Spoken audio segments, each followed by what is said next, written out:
अस्सलाम वालेकुम बच्चों, उम्मीद है सब लोग खैरियत से होंगे। आज हम ये चैप्टर शुरू करने जा रहे हैं। आज इसको हम डिटेल में पढ़ने वाले, एग्जाम के हिसाब से तैयारी करने वाले हैं। चाहे आप ये कभी भी देख रहे हो साल में, चाहे पेपर में आपके पास 10 महीने बचे हो या फिर 10 दिन बचे हुए हैं, हम आपको ऐसे तैयारी कराने वाले हैं कि आपके है ना फेडरल बोर्ड में 90% से ज्यादा मार्क्स आए। हम आपको इंपॉर्टेंट चीजें एग्जाम्स में क्या क्या एग्जामिनर को चाहिए होता है, यह है हमारा पहला लेक्चर।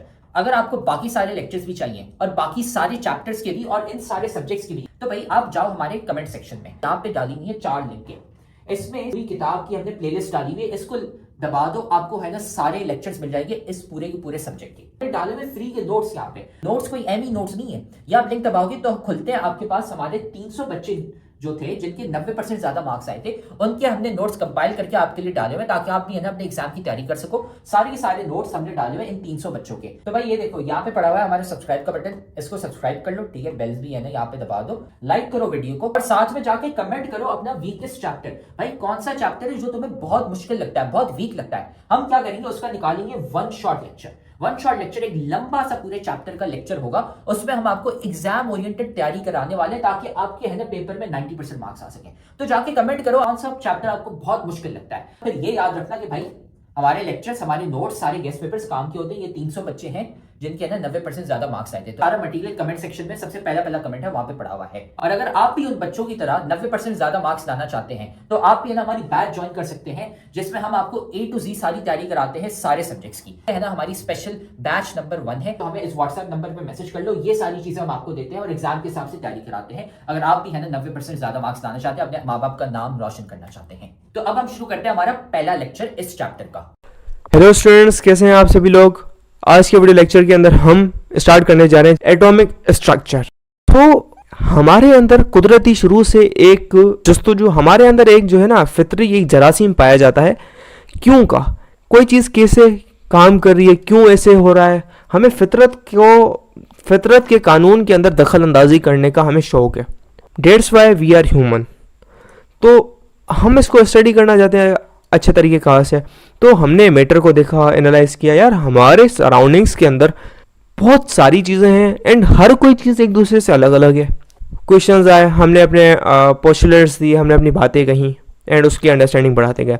तो जब एटम का कॉन्सेप्ट आया तो एटम को इस फिजिकल रिएक्शंस को, मैकेनिज्म्स को अच्छे तरीके से एक्सप्लेन करने के लिए मॉडल्स है एटॉमिक मॉडल कि भाई एटम होता क्या है, इलेक्ट्रॉन कहाँ पाया जाता है, न्यूक्लियस क्या होता है।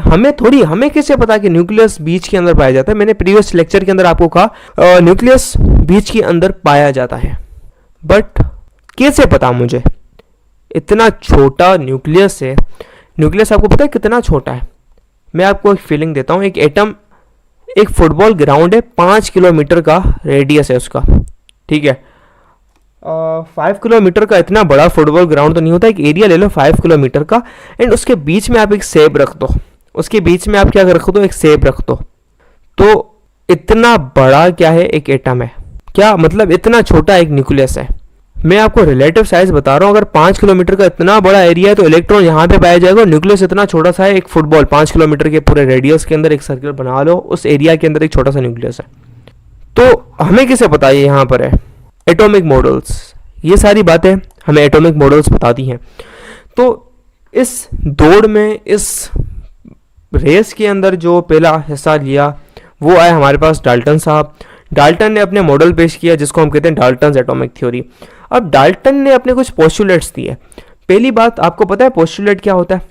पोस्टुलेट और लॉ के अंदर फर्क होता है। पोस्टुलेट होती है स्टेटमेंट, एक ऐसी स्टेटमेंट जो कि 100% ट्रू नहीं होगी। किसी बंदे का ख्याल होता है, किसी बंदे का तसव्वुर होता है, किसी को कोई प्रॉब्लम आती है, उसको हल करने के लिए एक स्टेटमेंट देता है, यार ऐसी ये चीज़ ऐसे काम कर रही होती है। अब उसने पोस्टुलेट दे दी।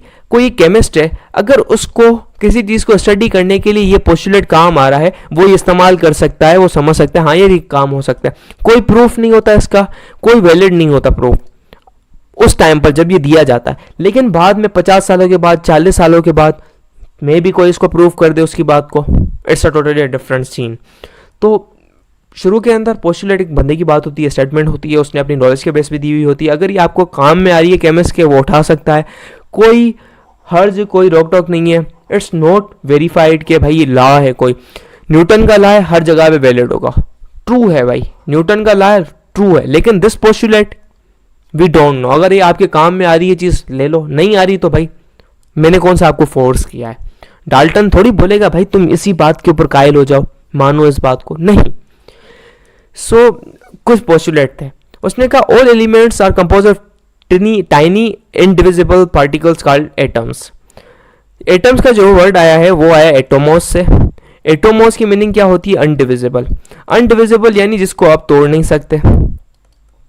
ओके, अब एलिमेंट्स जो होते हैं ना, जो आपके सामने सैंपल होता है वो छोटे छोटे इंडिविजिबल पार्टिकल से मिलकर बना हुआ होता है, जो कि होता है एटम्स। ठीक है, ये होते हैं एटम्स जो कि इसको बनाते हैं। हमारे इर्द गिर्द के अंदर 118 एलिमेंट्स पाए जाते हैं। प्रीवियस लेक्चर के अंदर एलिमेंट्स का पूरा कॉन्सेप्ट क्लियर किया था मैंने आपको, एंड एलिमेंट्स होते क्या हैं। सो मेक श्योर आपने वो लेक्चर देख लिया हो, नहीं देखा डिस्क्रिप्शन में लिंक है इसकी, जाके देख सकते हैं। Atoms of particular element are identical. कोई भी एक एलिमेंट होता है, मैंने प्रीवियस चैप्टर 2 के अंदर बताया था, ये जो सारे एटम्स होते हैं एक एलिमेंट के अंदर आइडेंटिकल होते हैं, सेम होते हैं, तभी तो इसको हम एलिमेंट कहते हैं। प्योर सब्सटेंस, ये क्या होती है? Pure substance. This is a substance. Chemist इसको सब्सटेंस कहेगा। थर्ड है during chemical reaction atoms combine और सेपरेट और rearrange, they combine in simple ratios. ये कह रहा है कि जो आपको दुनिया के अंदर इतनी तरह तरह की वैरायटी नजर आती है वो आती है कॉम्बिनेशन से। देयर आर 2 टाइप, 3 एटम है, ए बी सी टाइप के, तीनों अलग अलग टाइप के एटम है। ठीक है, तीनों अलग अलग टाइप के एलिमेंट के एटम्स है। ए बी के साथ जुड़ेगा तो अलग चीज बनेगी, ए सी के साथ जुड़ेगा अलग चीज बनेगी, बी सी के साथ जुड़ेगा एक अलग चीज बनेगी। ये 3 चीजें अलग अलग बन गई। अगर मैं एक और डी भी ले आऊं तो इससे और कॉम्बिनेशन बन सकते हैं, A B D, D B, D C, D A, B C D, B B D, D D B, बहुत सारे कॉम्बिनेशंस बन सकते हैं और ये सारी अलग अलग चीज़ें हैं।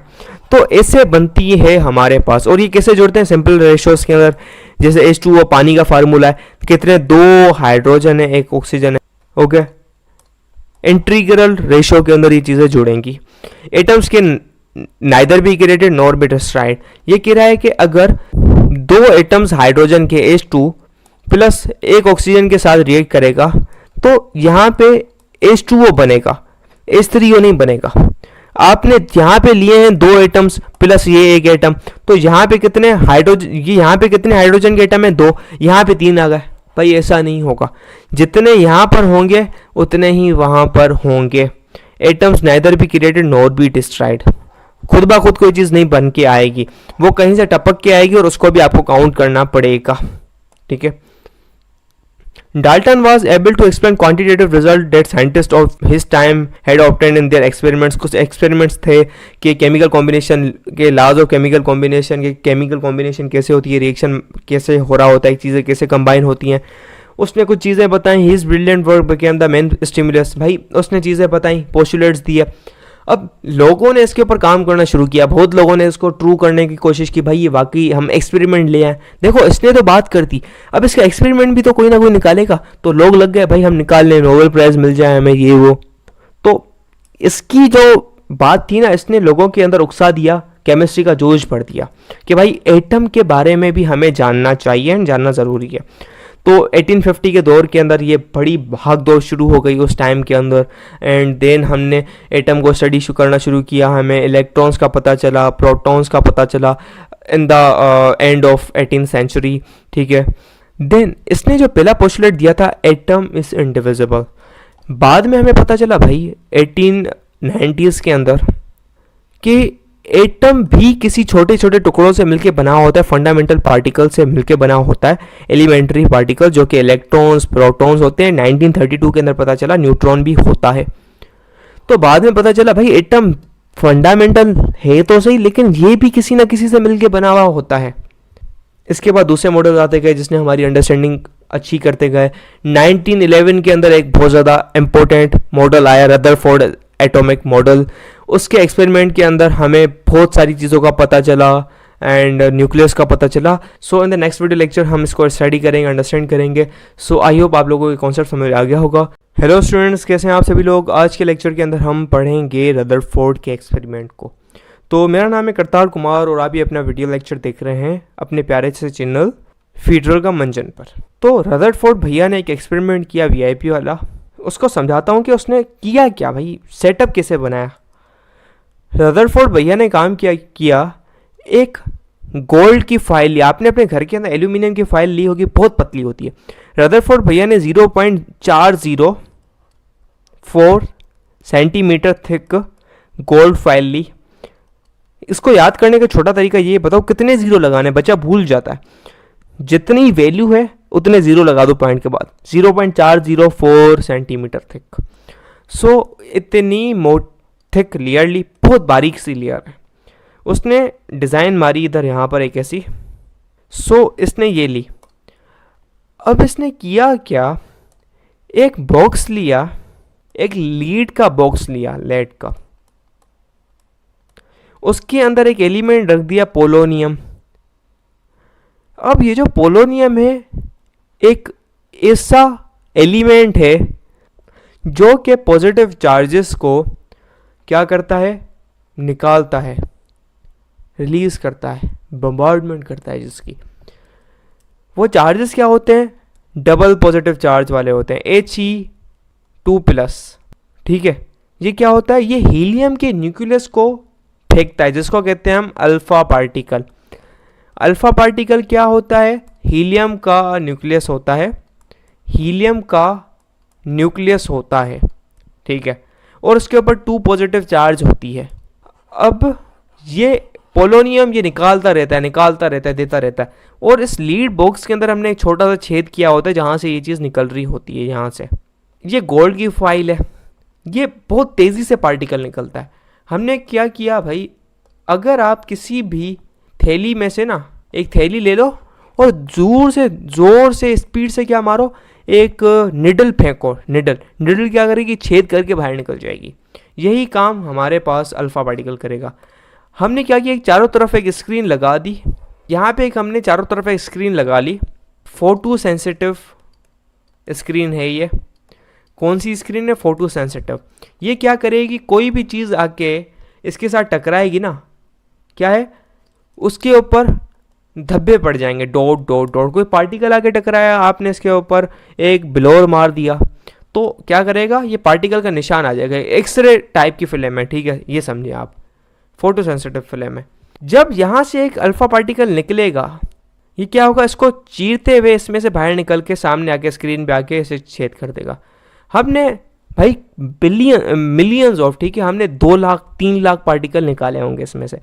सीधे पाथ में गया, दूसरा भी यहाँ से निकला और यहाँ पे जाके छेद कर दिया। एक ने यहाँ पे, एक यहाँ पे, यहाँ पे, यहाँ पे, यहाँ पे, यहाँ पे, यहाँ पे करता गया। ठीक है, तो ये इसका सेटअप था। यहाँ पे मैं आपको समझा देता हूँ इसके ऊपर। ये है डिटेक्टिंग स्क्रीन, जिसको मैंने किया था फोटो सेंसिटिव स्क्रीन। ठीक है, ये अल्फा पार्टिकल जो है एमिटर, ये क्या करता है, He2 पॉजिटिव रिलीज करता है, एमिट करता है, बम्बार्डमेंट देता है। ये गोल्ड की फाइल है, रेक्टेंगुलर, 0.40 देन 4 क्या करेगा, सेंटीमीटर थिक है। अब होगा क्या, जब यहाँ से पार्टिकल भाई जाएंगे, हमने नोटिस किया कि जहाँ पे भी पार्टिकल आके टकराएगा वहाँ पे जो है स्क्रीन वो धब्बे आ जाएंगे। तो हमने 15 मिनट के बाद देखा, ये लगा दिया, लाखों, 5 लाख 6 लाख पार्टिकल निकल गए। हमने देखा मैक्सिमम जो धब्बे आ रहे हैं ना, मैक्सिमम धब्बे वो आ रहे हैं यहाँ पर, कुछ धब्बे यहाँ पर आ रहे हैं, कुछ धब्बे यहाँ पर आ रहे हैं, कुछ धब्बे यहाँ पर आ रहे हैं, कुछ धब्बे यहाँ पर आ रहे हैं, कुछ धब्बे यहाँ पर आ रहे हैं, कुछ धब्बे यहाँ पर आ रहे हैं। ठीक है, और बहुत ही कम जो चीज़ है, ये अगर हम ऐसे राउंड मार दें इसको यहाँ तक, बहुत ही कम जो पार्टिकल है वो वापसी यहीं पर ही बाउंस बैक हो रहा है, वापसी यहीं पर ही आ रहा है, इस होल की तरफ वापसी यहीं पर ही आ रहा है, मतलब बाउंस बैक हो के आ रहा है।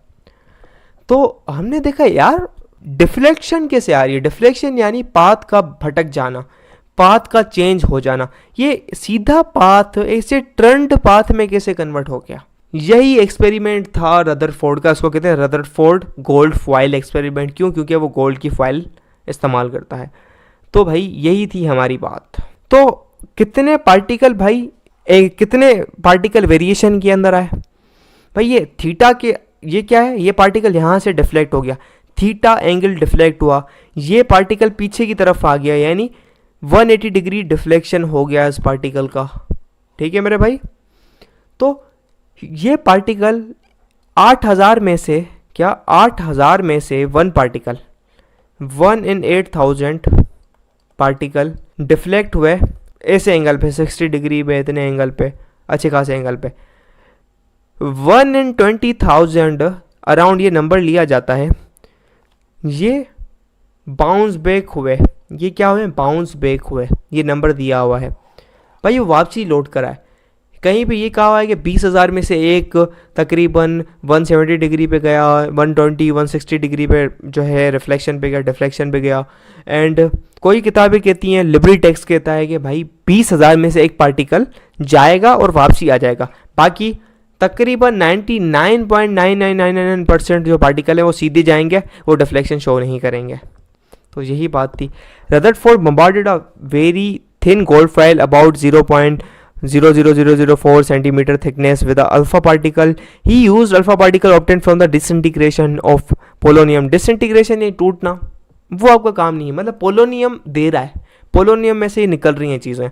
Alpha particle are helium nuclei that are doubly positive charge, जिसके ऊपर डबल पॉजिटिव चार्ज होता है। Most of this particle pass through straight, भाई मोस्ट पार्टिकल सीधे सीधे गुजर गए, कोई डिफ्लेक्शन शो किए नहीं किया। कुछ जो पार्टिकल है वो उन्होंने जो है डिफ्लेक्ट हुए थोड़े थोड़े। ये गलत वैल्यू है, but 1 in 1 million was deflected through an angle greater than 190। ये गलत लिखा हुआ है 1 million, मुझे कहीं पे भी किताबों में ऐसा नहीं लिखा हुआ मिला, जो कि बाहर मुल्क की इंटरनेशनल बुक्स हैं, ये यहाँ पे गलत वैल्यू रखी गई है। This is a mistake and hope so जो नेक्स्ट बुक्स आएंगी अगले साल जो करेक्शन होंगी वहाँ पर सेट हो जाएगी ये चीज़। Greater than 90 degree from their straight paths, Rutherford performed a series of experiments using thin foils of other elements. He observed similar results from these experiments. उसने भाई स्टडी किया, अंडरस्टैंड किया। ये सिर्फ गोल्ड फाइल पर नहीं किया, उसने क्या किया, बहुत सारी और चीज़ें भी, ओल्ड फाइल्स ली, मे भी एल्यूमिनियम की ली हो, मे भी किसी और चीज़ की ली हो, उसके ऊपर एक्सपेरिमेंट किए। देन वो अपने कंक्लूजन पर आया, वो अपनी क्या आया, कंक्लूजन्स पर आया। उसने क्या कहा, Since majority of the alpha particle pass through the gold foil undeflected, most of the space occupied by an atom must be empty. उसने कहा भाई एटम जो है ना, गोल्ड फाइल के अंदर क्या है, एटम है, छोटे छोटे छोटे छोटे छोटे छोटे छोटे छोटे एटम्स है, ये गोल्ड फाइल बना रहे हैं। तो ये कह रहा है कि बहुत सारा जो स्पेस है ना, तकरीबन 99.99% पार्टिकल वापस, मतलब वो डिफ्लेक्ट ही नहीं हुए, सीधा सीधा चले गए। उसने कहा कि जो मोस्ट ऑफ द स्पेस है ना भाई, वो एम्प्टी है, एटम का खाली है। The deflection of a few alpha particle through angle greater than 90 degrees shows that these particles are deflected by electrostatic repulsion between the positively charged alpha particle and the positively charged part of atom. इसने कहा कि जो deflection show हुई है ना 90 degree से बड़ी, ये कैसे होगा, देखिए पॉजिटिव नेगेटिव चार्जेस दो टाइप की कैटेगरी के होते हैं, पॉजिटिव नेगेटिव नेचर के होते हैं। पॉजिटिव नेगेटिव अपने आप को अट्रैक्ट करता है, डिफ्लेक्ट नहीं करेगा, खींच लेगा। पॉजिटिव पॉजिटिव अपने आप को क्या करेगा, रिपेल करेगा और वापसी बाउंस बैक कर देगा, किसी और एंगल पे बेच देगा। तो इसने क्या कहा कि एटम के अंदर कहीं पे पॉजिटिव पार्ट होता है, जहाँ पे पॉजिटिव चार्ज होता है, जो कि इसको इलेक्ट्रोस्टैटिक रिपल्जन के थ्रू, इलेक्ट्रोस्टैटिक यानी चार्ज वाली रिपल्जन के थ्रू वापस भेज देता है। ठीक है, पॉजिटिव पॉजिटिव रिपेल करते हैं, पॉजिटिव नेगेटिव अट्रैक्ट करते हैं। कहते हैं सिमिलर चार्जेस अपने आप को क्या करते हैं, रिपेल करते हैं, अनलाइक चार्जेस अपने आप को अट्रैक्ट करते हैं। Massive alpha particle are not deflected by electrons. ये जो मैसिव जो है अल्फा पार्टिकल होते हैं ना, ये इलेक्ट्रॉन से जो है डिफ्लेक्टेड नहीं होते। अब कहेंगे सर ये तो अट्रैक्टेड हो जाएंगे, भाई इलेक्ट्रॉन ना होने के बराबर साइज का है, बहुत छोटा इलेक्ट्रॉन है, और इतना बड़ा अल्फा पार्टिकल, यार इलेक्ट्रॉन इसको खींच भी ले ना, बड़ा फर्क नहीं आएगा भाई। भाई इसके पास तो एक मोमेंटम है, इतना अच्छा खासा वीआईपी तेज़ी से जा रहा है, अच्छा चार्ज है, क्या इसको रोक के करेगा यार। 0.01% कोई डिफ्लेक्शन ला दे वो एक अलग बात है। On the basis of conclusion drawn from the experiment, Rutherford proposed a new model for an atom. He proposed a planetary model similar to the solar system for an atom. An atom is neutral particle. The mass of an atom is concentrated in a very small, dense, positively charged region. He named the region as nucleus. The electrons are revolving around the nucleus in circles.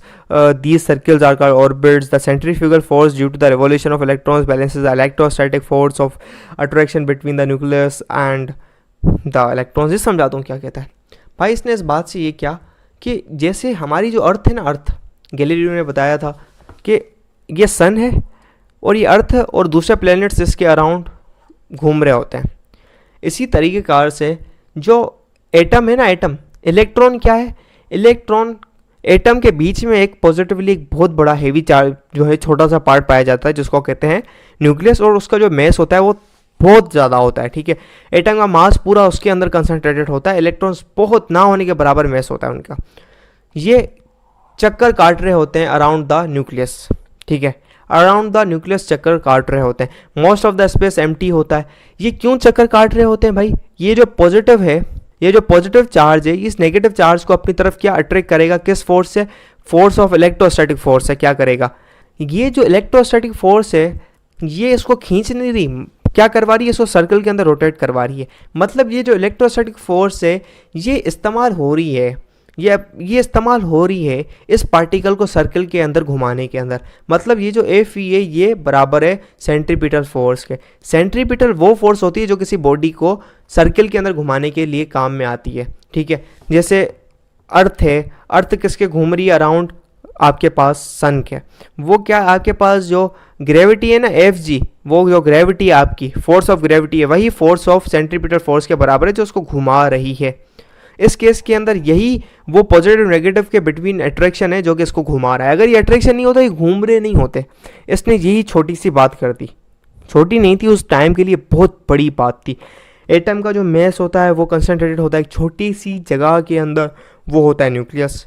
अब भाई मसला बड़ा आया, इसके model के अंदर problems आए, इसके अंदर बहुत बड़े प्रॉब्लम्स आए।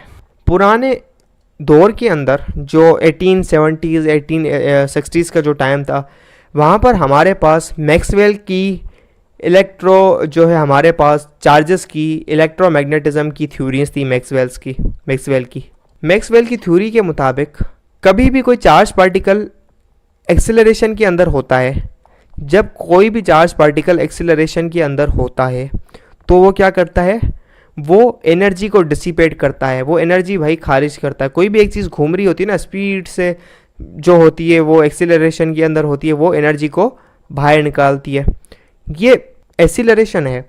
आप कहेंगे सर ये तो दायरे के अंदर घूम रहा है, ये तो दायरे के अंदर घूम रहा है, तो ये एक्सीलरेशन के अंदर कैसे भाई। एक्सीलरेशन क्या होता है, एक्सीलरेशन होता है वेलोसिटी का चेंज होना। वेलोसिटी क्या होती है, वेलोसिटी का एक होता है मैग्नीट्यूड, एक होती है वेलोसिटी की डायरेक्शन, ठीक है।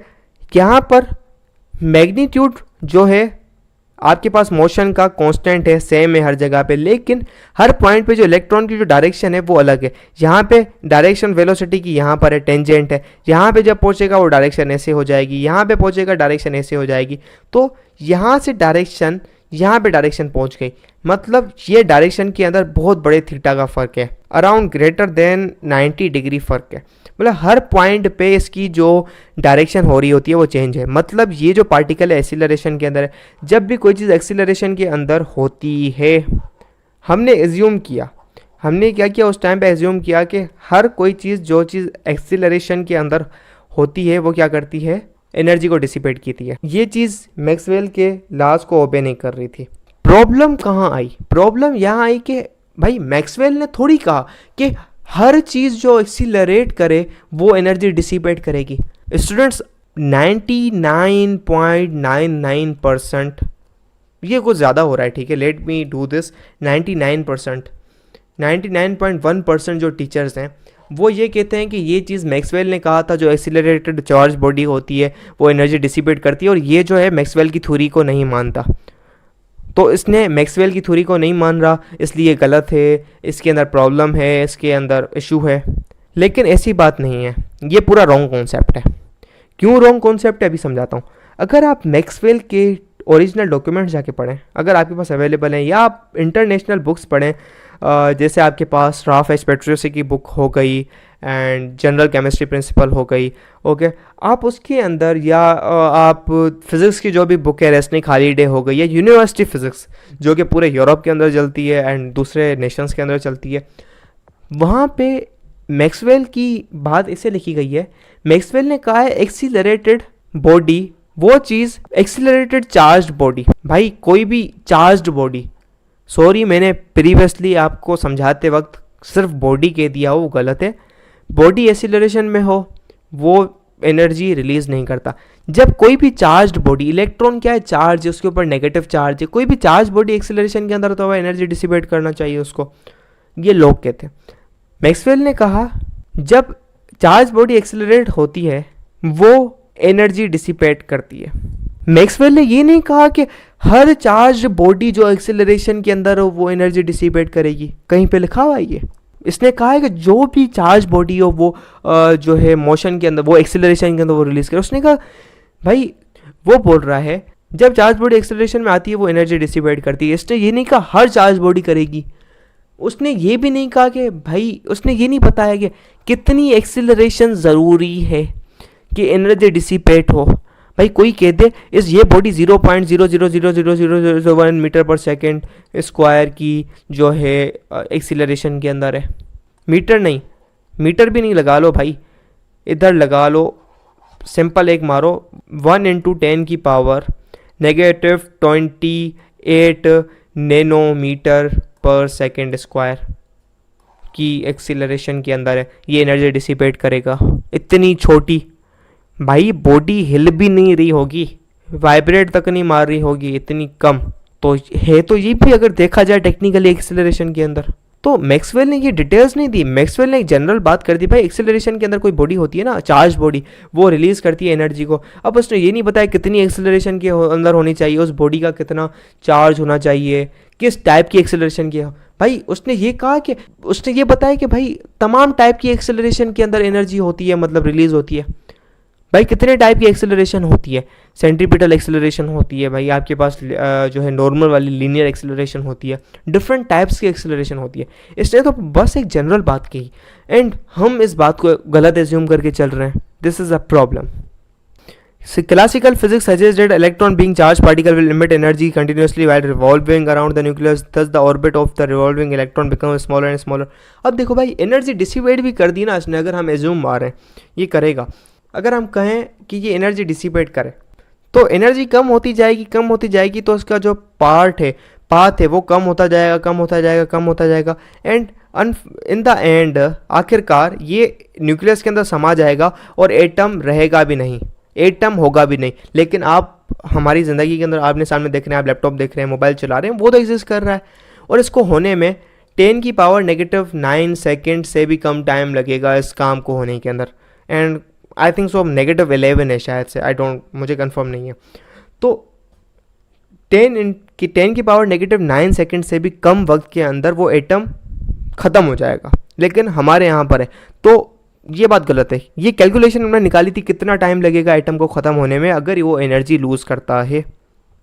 If revolving electron emits energy continuously it should form a continuous spectrum. जब कोई भी चीज़ एनर्जी क्या करती है, रिलीज़ करती है, एनर्जी रिलीज़ करती है, शुआएँ निकालती है, वो एक कंटिन्यूस स्पेक्ट्रम उसको बनाना चाहिए। अब ये कंटिन्यूस स्पेक्ट्रम होता क्या है, उसकी डिटेल क्या होती है, हमारी बुक के अंदर नहीं है। अगर आपको फिज़िक्स के अंदर अभी आपको पता है आपके वेव्स का चैप्टर हो, वहाँ पे आपके पास स्पेक्ट्रम हो, तभी बात की जाएगी। या मैट्रिक के अंदर डेफिनेटली आपके पास स्पेक्ट्रम का पार्ट आएगा एंड उसके अंदर आप स्पेक्ट्रम को अंडरस्टैंड करेंगे डिटेल के अंदर। तो अभी आपका मौजू नहीं है, स्पेक्ट्रम क्या होता है आपको पल्ले नहीं पड़ेगा। सो मैट्रिक में आने दें, इंतज़ार करें, सब्र व तकम्मुल करें, देन आपको ये बात पल्ले पड़ेगी। भाई अगर कोई भी इलेक्ट्रॉन, ये समझ लो कोई भी इलेक्ट्रॉन रिवॉल्व करे एक्सेलरेशन के अंदर और वो एनर्जी कंटिन्यूसली निकाल रहा हो तो एक वो चीज़ फॉर्म करेगा, उसको कहते हैं कंटिन्यूस स्पेक्ट्रम। लेकिन हमें वहाँ पे वो कंटिन्यूस स्पेक्ट्रम नहीं मिल रहा था, वहाँ पे हमें क्या मिल रहा था, लाइन स्पेक्ट्रम मिल रहा था, कंटिन्यूस स्पेक्ट्रम नहीं मिल रहा था। ये क्या भला होती है, किस शैतान का नाम है, इसको आने वाले लेक्चर्स के अंदर अगर हमने मैट्रिक की फिज़िक्स पढ़ाई वहाँ पे क्लियर करेंगे। तो स्टूडेंट्स यही था हमारा आज का वीडियो लेक्चर, जिसके अंदर हमने रदरफोर्ड एटॉमिक मॉडल पढ़ा, क्या प्रॉब्लम्स थे, क्या डिफेक्ट थे एंड क्या कंक्लूजन्स थी। तो आई होप आप लोगों को कॉन्सेप्ट समझ आ गया होगा। हेलो स्टूडेंट्स, अस्सलाम वालेकुम, कैसे हैं आप सभी लोग। आज के लेक्चर के अंदर हम पढ़ेंगे Bohr's atomic model, atomic theory को।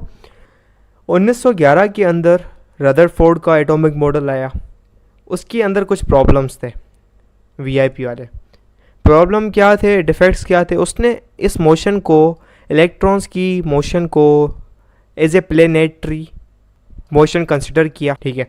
बहुत बड़ी प्रॉब्लम थी, बहुत सारी चीज़ों को एक्सप्लेन नहीं किया। प्लेनेटरी मोशन कंसिडर किया तो अगर कोई चार्ज पार्टिकल एक्सीलरेशन के अंदर है वो एनर्जी डिसिपेट करेगा, ही एज्यूम्ड, इन्होंने एजम्पशन दी, जबकि मैक्सवेल ने ये नहीं कहा था कि कौन सी जो चार्ज पार्टिकल है भाई कितनी एक्सीलरेशन या किस टाइप की एक्सीलरेशन होनी चाहिए तब ये चीज़ जाके होगी। देखें, कोई किसी भी एक्सीलरेशन की भी रेंज होती है ना भाई, इस रेंज से लेकर इस रेंज तक जो एक्सीलरेशन होगी किसी भी चार्ज पार्टिकल की एनर्जी डिसिपेट होगी। लेकिन इन लोगों ने बस ले ली बात। अब ये प्रॉब्लम था। अब 1913 के अंदर मैदान के अंदर आया हमारे पास बोहर भाई साहब, नील बोहर, बोहर्स मॉडल आया हमारे पास। अब इस मॉडल के अंदर इसने कुछ बातें कहीं, उसने कुछ बताई, कुछ प्रॉब्लम्स को हल किया। इसने ये कहा, सबसे पहली बात इसने ये कहा कि इलेक्ट्रॉन सर्कुलर पाथ्स के अंदर घूमता है। ठीक है, इलेक्ट्रॉन्स क्या करता है भाई, सर्कुलर पाथ के अंदर घूमता है। इसने क्या कहा भाई, इलेक्ट्रॉन सर्कुलर पाथ के अंदर घूमते हैं। ओके, और ये ना तो एनर्जी डिसिपेट करते हैं, ये एनर्जी को डिसिपेट नहीं करते, ना एनर्जी को लूज़ करते हैं ना गेन करते हैं। अपनी इज़्ज़त से भाई चल रहे होते हैं, ना ये गेन करते हैं ना नहीं करते। क्यों? क्योंकि इस टाइप की जो एक्सीलरेशन है, इतनी जो सेंट्रीपिटल जो एक्सीलरेशन आ रही है वो नहीं करवा रही एनर्जी का लूज़ इसके अंदर। न्यूक्लियस वही का वही बीच के अंदर है। ठीक है, न्यूक्लियस की डिस्कवरी कब हुई, रदरफोर्ड के एटॉमिक मॉडल के अंदर। ये क्यों घूम रहे हैं? क्यों? क्योंकि ये पॉजिटिव चार्ज इस नेगेटिव चार्ज को अट्रैक्ट कर रहा है अपनी तरफ। तो ये जो इलेक्ट्रोस्टैटिक फोर्स है Fe, जो कि पहले भी बात की गई थी, वही इसने बात कही कि भाई यही सेंट्रीपिटल फोर्स के लिए काम आ रही है। इलेक्ट्रोस्टैटिक फोर्स घुमा रही है इनको।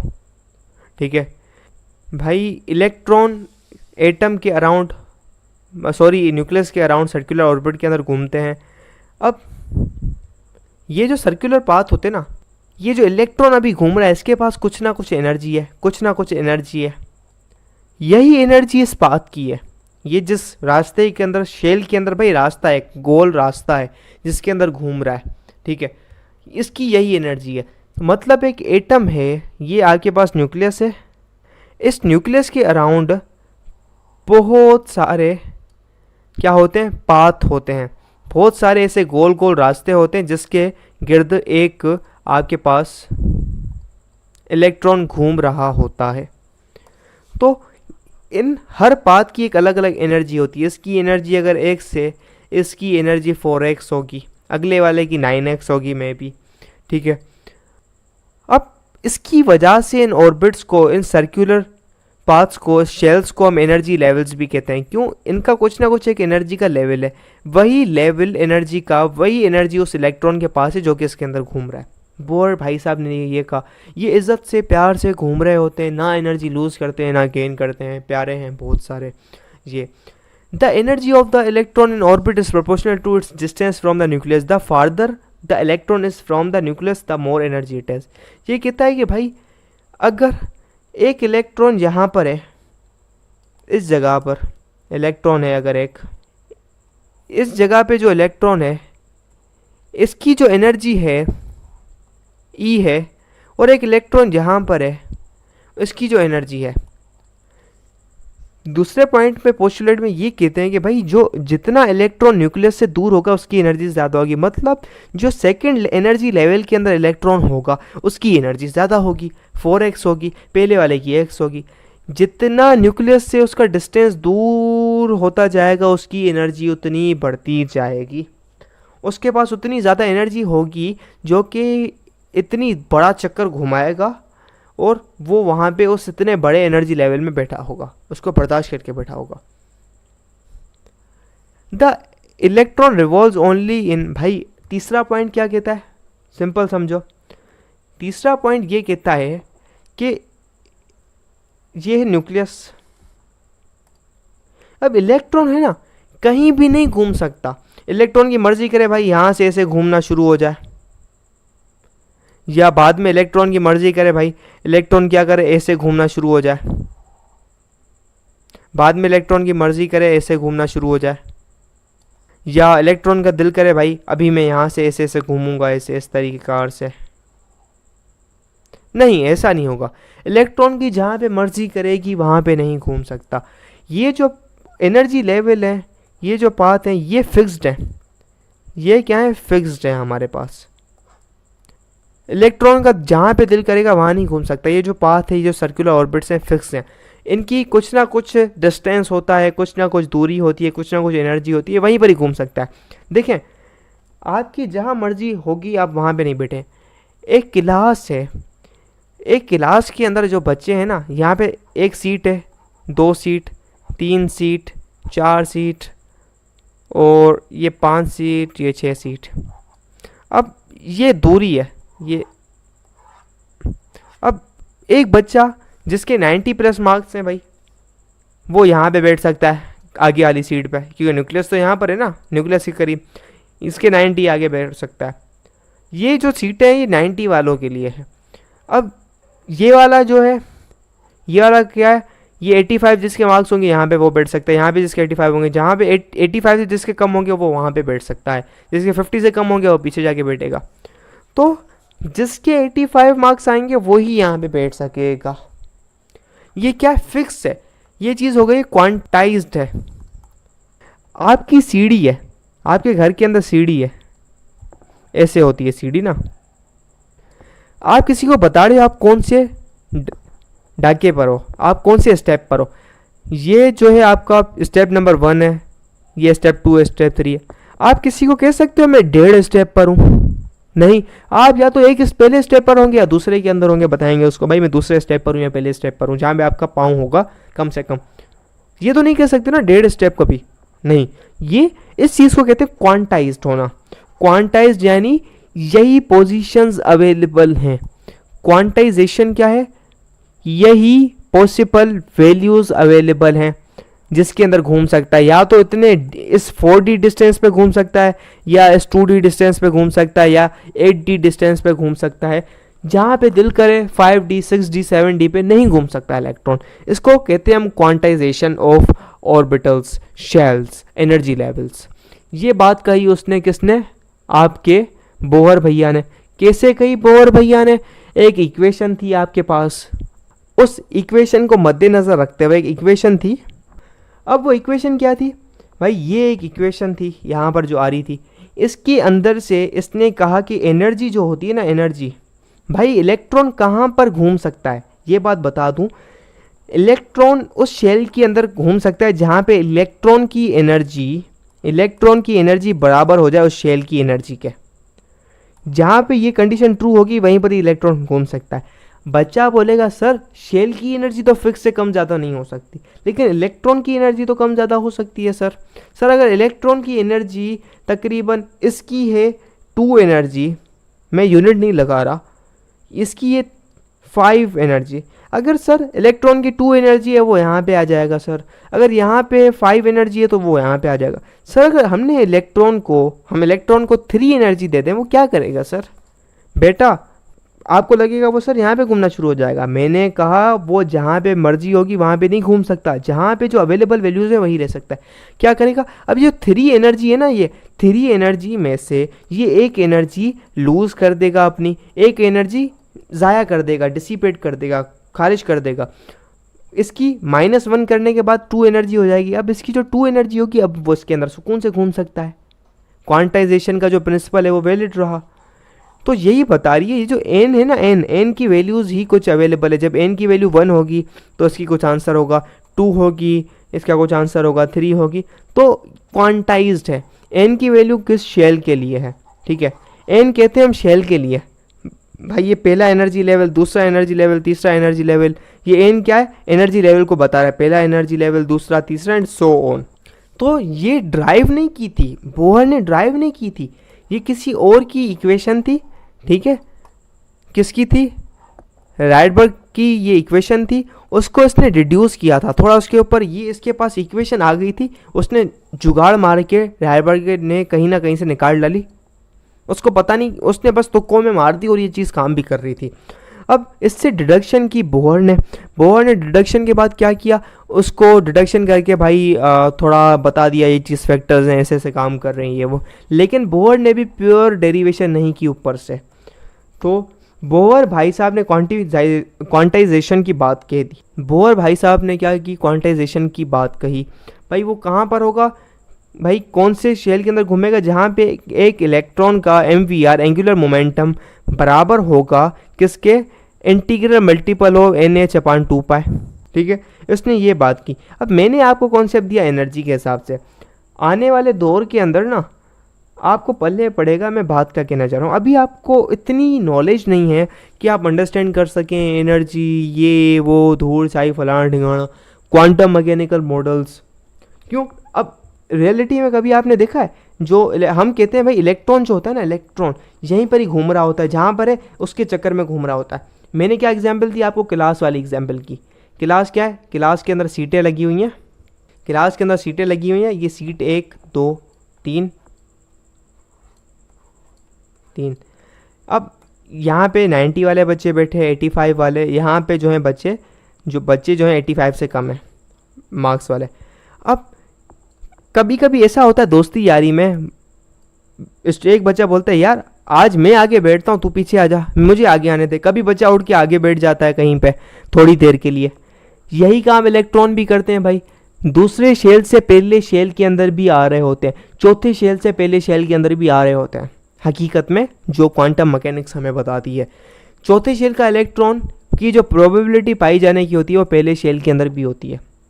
हमें तस्वीर तो नहीं मिली, लेकिन मैं आपको बता रहा हूँ for the sake of simplicity कि हमने देखा यार ये तीसरे शेल का इलेक्ट्रॉन यहाँ पे पहले शेल में आ गया। तो ऐसी चीज़ें भी एग्जिस्ट करती हैं। तो आप अपनी जो है बेस को मजबूत कीजिए एंड देन हम आपको फीलिंग देंगे पूरे कॉन्सेप्ट की। ये एग्जाम्पल चल रही थी। तो भाई एक इलेक्ट्रॉन है, फॉर एग्जाम्पल एक इलेक्ट्रॉन है, ये पहले शेल में है, ये दूसरे शेल के अंदर है। ये एक पहले शेल का इलेक्ट्रॉन दूसरे शेल में कैसे आ सकता है, जब इसकी जो टेस्ट है ना, टेस्ट के अंदर मार्क के 90 से कम आ जाए, 85 तक आ जाए। तो ये बच्चा 90 से कम और 85 और 90 के बीच में आ रही है, तो ये पीछे आ जाएगा बच्चा। तो भाई बोहर ने कहा कि एक इलेक्ट्रॉन किसी शेल से दूसरे शेल से कैसे आएगा, तक आएगा, या तो एनर्जी को लूज करके या एनर्जी गेन करके। यानी एनर्जी लूज या गेन करके एक शेल से दूसरे शेल तक इलेक्ट्रॉन जा सकता है। वो अगर क्लासरूम की बात की जाए तो भाई वो मार्क्स को गेन करके या मार्क्स गवा के आगे पीछे सीट पे जा सकता है। ठीक है, किसी भी ऑर्बिट के अंदर घूम रहा है सुकून से, वो एनर्जी ऑर्बिट नहीं करता, रेडिएट नहीं करता एनर्जी। तो यही बात मैंने आपको बताई थी। The energy of the light emitted is exactly equal to the difference between the energy of the orbits. भाई आपको कितनी एनर्जी देनी पड़ेगी। एक बच्चा यहाँ पे बैठा है, एक बच्चा यहाँ पे 85 मार्क्स पे बैठा है, पीछे 90। अगर आपको इस वाले बच्चे को आगे इस जगह पे आना है, इसको कितने मार्क्स चाहिए होंगे, आपको काउंट करना है इसकी कितनी है E2 माइनस पहले इस बच्चे की कितनी है E1 इज इक्वल टू ई कितना है भाई 90 माइनस 85 5। मतलब आपको कितने मार्क्स चाहिए होंगे 5, ये आपको बता रहा है। यही चीज़ एनर्जी बताती है आपको किसके अंदर, आपके पास जब दो शेल्स आते हैं, इलेक्ट्रॉन यहाँ है और अगर इलेक्ट्रॉन को पीछे जाना है तो कितनी एनर्जी देनी या निकालनी पड़ेगी पीछे से आगे जाने के लिए, आगे से पीछे जाने के लिए। भाई इसकी कितनी एनर्जी है, इसको E1 ले लो, इसकी E2 ले लो। अगर ये E2 से E1 आ रहा है, फॉर एग्जांपल ये जो इलेक्ट्रॉन है यहाँ पर मौजूद नहीं है, ये इलेक्ट्रॉन जो मौजूद है वो मौजूद है यहाँ पर, E2 से E1 आ रहा है, तो E2 माइनस E1 करो, ये आएगा एनर्जी। आपको इतनी एनर्जी क्या करनी पड़ेगी, अगर दूसरे से पहले में आ रहा है आपको इतनी एनर्जी क्या होगा, इलेक्ट्रॉन वापस देगा ई एनर्जी। यानी दोनों की एनर्जी का जो डेल्टा है, डिफरेंस है, यही एनर्जी इलेक्ट्रॉन को देनी या निकालनी पड़ेगी ऊपर से नीचे आने में या नीचे से ऊपर जाने में। ऊपर से नीचे जाओगे, ऊपर से क्या नीचे जाओगे तो ये एनर्जी आएगी आपके पास नेगेटिव के अंदर, नीचे से ऊपर जाओगे ये एनर्जी आएगी पॉजिटिव के अंदर आपके पास। पॉजिटिव साइन क्या बोल रहा है भाई, ये इलेक्ट्रॉन जो है एनर्जी क्या कर रहा है, इसको दी जा रही है। ठीक है, नीचे से ऊपर जाएगा ना, एनर्जी दी जाएगी इसके अंदर। और नेगेटिव का मकसद क्या है, नेगेटिव का मकसद भाई क्या है, ये इलेक्ट्रॉन एनर्जी रिलीज करेगा, लूज करेगा। यानी E2 से E1 आ रहा है, इलेक्ट्रॉन एनर्जी क्या करेगा, लूज करेगा। ये है delta E E2 minus E1. The delta E is the energy difference between any two orbits with energy E1 and E2. भाई E2 एंड E1 एनर्जी का डिफरेंस होता है, इतना भाई चाहिए होता है. E2 E1 ऑर्बिट है, इसकी एनर्जी का डिफरेंस होता है, सॉरी, डेल्टा ई. अब बेटा एक बात को अंडरस्टैंड कर लो, आपके पास कितने ऑर्बिट्स हो सकते हैं? कोई रोक टोक नहीं है, 2 हों, 3 हों, 4 हों, भाई एक ऑर्बिट, 2 3 4 5 6 7 8 9 10 11 12, कोई पता नहीं है कितने ऑर्बिट हो सकते हैं. लेकिन जितने पॉसिबल हमें 118 एलिमेंट्स में मिले हैं मैक्सिमम, वो हैं 7 ऑर्बिट, 7 शेल्स हमें मिले हैं. 7 शेल्स होते हैं इसके अंदर, ठीक है. और नेमिंग क्या होती है? KLMNOPQRS ऐसे कुछ होती है. भाई ये लेक्चर तो तुम बहुत मजे से देख रहे हो, लेकिन तुम्हें पता है कि लेक्चर देखने से खाली 90% मार्क्स नहीं आ जाते. असल में भाई मार्क्स कैसे आते हैं? तो भाई ये लेक्चर देखने के बाद आपने नोट्स खुद के बनाने होते हैं और फिर साथ में आपने प्रैक्टिस भी करने होते हैं सवाल. भाई ये हमारा फेवरेट कोट है, 90% marks don't come from just hard work, they come from consistency, smart strategy and proper revision.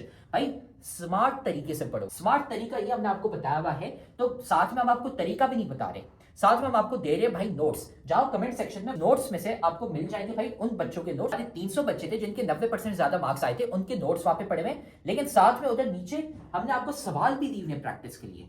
ये यहाँ पे पूरी गूगल शीट पड़ी हुई है भाई, यहाँ से जाके सवाल प्रैक्टिस करो. खाली ऐसा कुछ नहीं होता कि हाँ हम लेक्चर देखेंगे हमारे मार्क्स आ जाएंगे, नहीं भाई. नोट्स पढ़ने होते हैं और साथ में इनकी प्रैक्टिस भी करनी होती है सवालों की. ठीक है, तो कितने ऑर्बिट है कोई कंफर्म नहीं है. सो स्टूडेंट्स, यही हमारे पास मॉडल था किसका, बोहर भाई साहब का. बोहर ने अपना कॉन्सेप्ट दिया, समझाया, अंडरस्टैंडिंग क्लियर की. तो बोहर की एटॉमिक थ्योरी थी. आई होप आप लोगों को कॉन्सेप्ट समझ आ गया होगा. तो हेलो स्टूडेंट्स, अस्सलाम वालेकुम, क्या हालचाल आप लोगों के. तो आज के लेक्चर के अंदर हम पढ़ेंगे quantum mechanical model of atomic structure. किन जगह पे कुछ चीज़ों को समझाना भूल गए. फॉर सपोज हाइड्रोजन के अलावा जो भी एटम्स हैं उनको समझाना. फॉर एग्जांपल हीलियम, आपके पास लिथियम, यानी मल्टी इलेक्ट्रॉनिक स्पीशीज़ को आपके भैया समझा नहीं पा रहे थे. दूसरी बात, आपके पास जो स्पेक्ट्रम आ रहा था, एक स्पेक्ट्रम होता है, मतलब कुछ आपके पास कलर्स होते हैं, कलर्स ऐसा समझे. तो ये एलिमेंट, ये एक बोर्ड है, बोर्ड के ऊपर कलर्स आते हैं, पर्पल, ग्रीन, येलो. तो ये कहीं पे ब्लैक कलर आता है, ठीक है, 2-3 जगहों पर ब्लैक कलर आता है. ब्लैक कलर का होने का मकसद क्या है? यहाँ पे कोई कलर नहीं है, ब्लैक कोई भी कलर नहीं है, it's the absence of colour. तो किस जगह पर ये ब्लैक क्यों आ रहा है, किस जगह पे ये क्यों आ रहा है? तो इन चीज़ों को समझाने के लिए बोहर भाई साहब कोशिश तो कर रहे थे, लेकिन वो कर नहीं पाए, वो समझा नहीं पाए ऐसा क्यों हो रहा है. ठीक है, उन्होंने ये तो एक्सप्लेनेशन दी थी भाई ये चीज़ कैसे वर्क कर रही है, ये एक ब्लैक क्यों आ रहा है, ब्लैक क्यों, ये क्यों बिहेव कर रहा है ऐसे, ठीक है, ये स्पीशी ऐसे क्यों बिहेव कर रही है, उसको ये समझ नहीं आया. बोहर की जो इक्वेशन थी, जो मैंने आपको कल बताई थी, वो भी इसने किसी ना किसी तरीके से उल्टा करके, ये वाली जो इक्वेशन थी इसको उल्टा करके सॉल्व करके निकाल डाली. ठीक है, डेरिवेशन उल्टी करके दिखाई. ठीक है, तो बोहर को खुद क्रिस्टल क्लियर नहीं थी चीज़ें. उसके बाद इसने कुछ चिंगारी लगाई एंड वहाँ के बाद उसको कुछ क्लूज मिले, भाई ये चीज़ ऐसे वर्क कर रही है. तो इसके बाद डेवलपमेंट हुई हमारे पास क्वांटम मैकेनिक्स की, यानी क्वांटम मैकेनिक्स की शुरुआत हुई. तो स्टूडेंट्स, पहली बात तो आपको पता होना चाहिए क्वांटम मैकेनिक्स होती क्या है. ओके, तो क्वांटम मैकेनिक्स होती क्या है? देखिए, एक होती है हमारी क्लासिकल मैकेनिक्स, एक होती है क्लासिकल मैकेनिक्स. तो क्लासिकल मैकेनिक्स के अंदर हम पढ़ते क्या हैं? यही न्यूटन के लॉज, यही पुरानी बातें जैसे लॉज फॉलो कर रहे थे हमारे पास, मोशन की इक्वेशंस, प्रोजेक्टाइल्स, इलेक्ट्रोमैग्नेटिज्म, ये जो भी पुराने लॉज थे न्यूटन वाले, ये जो न्यूटन वाले सारे के सारे जो लॉज थे, हम उनको स्टडी कर रहे थे, हम उसको अंडरस्टैंड कर रहे थे. क्लासिकल मैकेनिक्स डील करती है एक बड़े से एरिया के अंदर.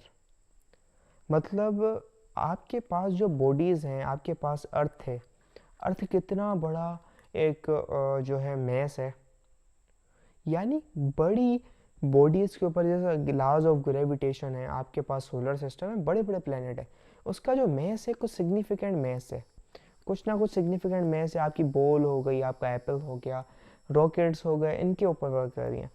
अब क्वांटम मैकेनिक्स क्या है? क्लासिकल मैकेनिक्स के अंदर जो लॉज हैं वो ओबे हो रहे हैं, चल रहे हैं, सीधी सीधी कहानी है।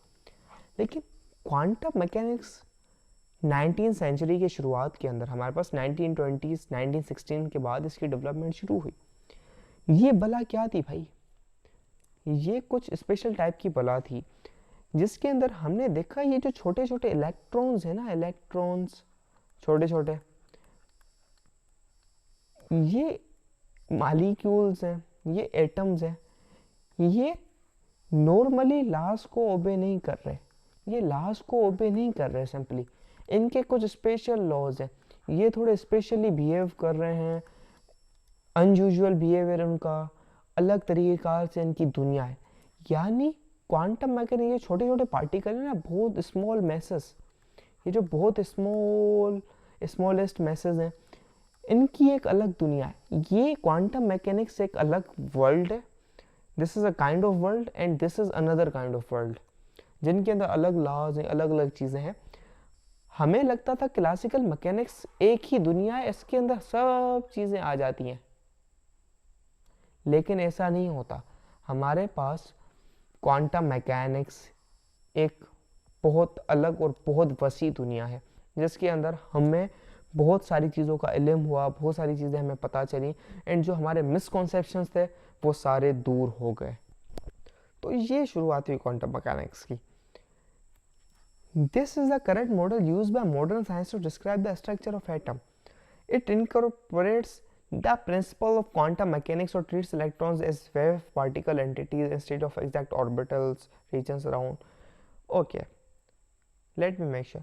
भाई क्वांटम मैकेनिक्स ने क्या किया? ये जो क्वांटम मैकेनिक्स आई, इसने एक बात की, ये जो इलेक्ट्रॉन है ना, इलेक्ट्रॉन, ये इलेक्ट्रॉन के साथ एक वेव होती है, एक इलेक्ट्रॉन के साथ होती है wave associated. This is an electron, इसके साथ एक वेव होती है एसोसिएटेड, तो इसको कहते हैं मैटर वेव। हर मैटर के साथ एक वेव होती है जिसको कहते हैं मैटर वेव। तो ये इलेक्ट्रॉन के साथ भी होती है। ये इलेक्ट्रॉन को गाइड करती है। ये क्या करती है? इलेक्ट्रॉन को गाइड करती है कि जाना कहाँ है। It guides electron that where to land, कहाँ पे जाना है, किस तरफ टर्न मारना है, किधर जाना है, किधर अपना जलवा दिखाना है। तो इसको कहते हैं wave particle duality. Wave particle duality क्यों? क्योंकि ये जो पार्टिकल है, ये जो इलेक्ट्रॉन है, एक पार्टिकल है में से, ये वेव की तरह भी बिहेव कर रहा है। ये कहा। अब हम जिसको ऑर्बिट्स के अंदर, ये हमारे पास एक ऑर्बिट है, अब इसके अंदर हम इलेक्ट्रॉन कह रहे थे भाई एक इलेक्ट्रॉन इस जगह पर है, इलेक्ट्रॉन इस जगह पर है, लेकिन ये ऐसा होता ही नहीं। हकीकत में इलेक्ट्रॉन कैसे मिलता है हमें? ये गोल गोल नहीं घूम रहा, हमें इसका पाथ कुछ ऐसा मिल रहा होता है। दिस इज अ वेव, ये एक वेव बनी हुई है सिंपल सी, ये इलेक्ट्रॉन को गाइड कर रही है। ये कोई बाहर शेल नहीं लगा हुआ, ये इलेक्ट्रॉन किसी 3D 3 डायमेंशनल स्पेस के अंदर घूम रहा होता है, XYZ प्लेन के अंदर। ये इलेक्ट्रॉन कहीं गोल गोल चक्रे के अंदर नहीं होता, अलग ही तरीके से बिहेव कर रहा होता है जैसे वेव कर रही होती है। तो इसने सारा जो पुरानी चीज़ों का नॉलेज था बेड़ा गर्क कर दिया, एंड न्यू चीज़ों की हमें जो है इन्वेस्टिगेशन की अंदर उकसा दिया कि इस चीज़ों को ऐसे अंडरस्टैंड करना है। तो ये था क्वांटम मैकेनिकल मॉडल कि जो पे इलेक्ट्रॉन को एज ए वेव भी डील किया गया। ठीक है, इलेक्ट्रॉन्स को हम नहीं मालूम कर सकते इलेक्ट्रॉन कहाँ है। ये एक पाथ है इधर, अगर फॉर एग्जांपल, तो आपको नहीं पता इलेक्ट्रॉन यहाँ है, आपको पता ही नहीं है इलेक्ट्रॉन यहाँ पे भी हो सकता है, यहाँ पे भी हो सकता है, यहाँ पे भी हो सकता है, यहाँ पे भी हो सकता है, यहाँ पे भी हो सकता है, कहीं पर भी हो सकता है इलेक्ट्रॉन एट दिस टाइम। लेकिन 90 हमें प्रोबेबिलिटी मिलती है भाई 95% ये इस वाले शेल के अंदर मिलेगा, यहाँ पे जहाँ पे हमें रदरफोर्ड बता रहे थे या बोवर बता रहा था भाई इस शेल के अंदर मिलेगा। लेकिन 5% चांसेस है वो वहाँ पर ना मिले, तो हमें प्रोबेबिलिटी मिलती है इलेक्ट्रॉन यहाँ पे होगा। फॉर एग्जाम्पल, अगर मैं हूँ करतार, मैं रहता हूँ टंडोलियार के अंदर, अगर आप कहो मैं जाता हूँ कॉलेज के अंदर, मैं जाता हूँ यूनिवर्सिटी के अंदर, दैन मैं शाम को घर आता हूँ, मैं जिम जाता हूँ, मैं 20 घंटे रहता हूँ घर और 4 घंटे जाता हूँ बाहर। फॉर एग्जाम्पल, कोई पूछे भाई करतार कहाँ होगा, आप कहोगे यार वो होता वो घर है, बाहर तो निकलता ही नहीं है, बहुत ज़्यादा 4 घंटे निकलता है, 90% चांसेस है करतार घर पे होगा। नहीं हुआ तो 10% चांसेस होंगे या तो वो गया होगा कॉलेज, ठीक है, या वो यूनिवर्सिटी गया होगा। अगर यहाँ पे भी नहीं है तो ये जिम ही जा सकता है बांधा, और कहीं नहीं जा सकता। ये प्रोबेबिलिटी प्रोफाइल है, 90% of the times I will be at home. तो ये प्रोबेबिलिटी प्रोफाइल है कि ये बंदा यहाँ पे हो सकता है। मुझे पता है बोअर भाई साहब ने बोला ये यहाँ पे पाया जाएगा, लेकिन ये भी चांसेस है, ये किसी को नहीं पता। जब वो करतार से मिला, उसके बारे में जाना, उसको पता चला यार ये लड़का तो कॉलेज भी जाता है, ये लड़का तो यूनी भी जाता है, ये तो जिम भी जाता है, तो उसकी प्रोबेबिलिटीज़ भी आ गई कि ये यहाँ पर भी हो सकता है। हेलो स्टूडेंट्स, अस्सलाम वालेकुम, कैसे हैं आप सभी लोग। तो आज के लेक्चर के अंदर हम पढ़ने जा रहे हैं हाइजेनबर्ग अनसर्टेनिटी प्रिंसिपल। तो ये एक ऐसी बात थी जिसने दुनिया को हैरत के अंदर डाल दिया। इसने बात ऐसी कही, दुनिया के जो बड़े बड़े साइंसदान थे, बड़े बड़े केमिस्ट थे, उनका मुंह देखने लायक हो गया था। मतलब टेंशन के अंदर भरपूर, और शौक आ गया था लोगों को।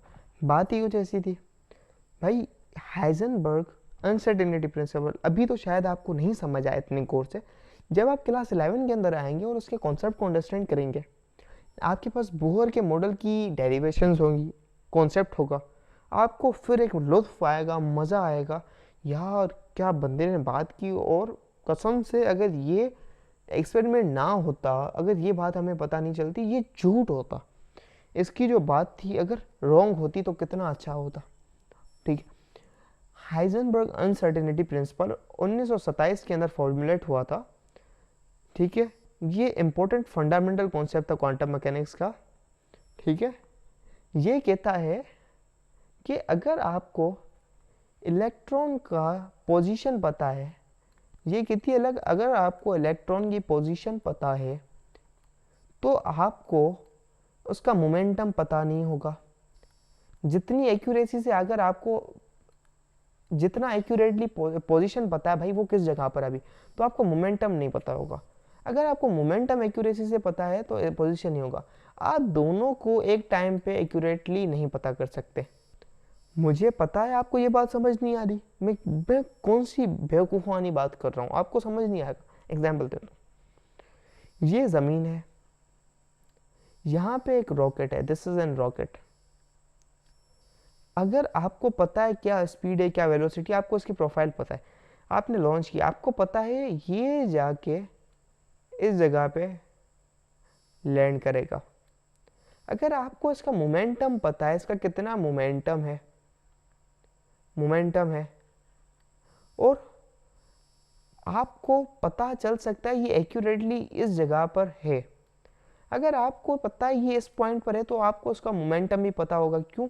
टाइम टी के बाद ये यहाँ पर है और इसका मोमेंटम ये होगा। आपको दोनों एक्यूरेटली 100% चीज़ें पता चल सकती हैं विद लेस एरर, 0.0001% एरर। आपको कोई गाड़ी जा रही है, आपको गाड़ी का पता है, गाड़ी time t is equal to 0 पर यहाँ पर है, तो जब आपको एक चीज़ पता है, पोजीशन मालूम, आपको पता चल जाए एक t time is equal to t पर इसकी ये पोजीशन है, आपको उसका मोमेंटम भी पता चल सकता है as you know position with accurately. But electron के केस के अंदर बात थोड़ी अलग है।